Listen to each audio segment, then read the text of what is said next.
Tumsar one परिक्षेत्रात 2 टोकांच्या घटनांचा अनुभव one विभागाच्या कर्मचाऱ्यांनी एकाच दिवशी घेतला।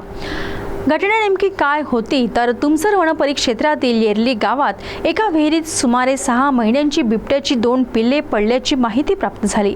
वन विभागाच्या बचाव पथकाने तातडीने घटनास्थळी धाव घेत अत्यंत काळजीपूर्वक दोन्ही पिल्लांना सुरक्षित बाहेर काढले। त्या सायंकाळी त्यांच्या आईसोबत पुनर्मिलनाचा प्रयत्न करण्यात आला, मात्र बराच वेळ प्रतीक्षा करूनही बिबट मादी त्या ठिकाणी आली नाही।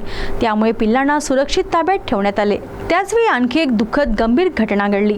गोबरवाही येथील एका व्यक्तीवर सोदीपूर जंगल परिसरात गुरे चारत असताना वाघाने हल्ला केल्याने त्यांचा मृत्यू झाला।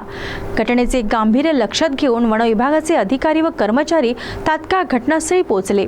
परिस्थिती नियंत्रणात आणणे, आवश्यक पंचनामा करणे आणि मृतदेह शवविच्छेदनासाठी तुमसर येथील ग्रामीण रुग्णालयात पाठविणे या सर्व जबाबदाऱ्या पार पाडण्यात आल्या। या धावपळीच्या दिवसातही वन विभागाने बिबट्यांच्या पिल्लांच्या पुनर्मिलनाची आशा सोडली नाही। सायंकाळी सुमारे 7 वाजता पिल्ले ज्या परिसरात आढळली होती त्याच परिसरातील जंगलात त्यांना एका सुरक्षित पिंजऱ्यात ठेवून आईच्या प्रतीक्षेत ठेवण्यात आले। रात्री सुमारे 9:30 वाजता बिबट मादी सावधपणे पिंजऱ्याजवळ आली। आईची चाहूल लागताच दोन्ही पिल्लांनी आपल्या नैसर्गिक आवाजात प्रतिसाद दिला। खात्री होताच वन विभागाच्या कर्मचाऱ्यांनी अत्यंत संयमाने पिंजऱ्याचा दरवाजा उघडला। क्षणार्धातच दोन्ही पिल्ले आईकडे धावत गेली आणि बिबट मादी त्यांना सोबत घेऊन जंगलाच्या दिशेने निघून गेली।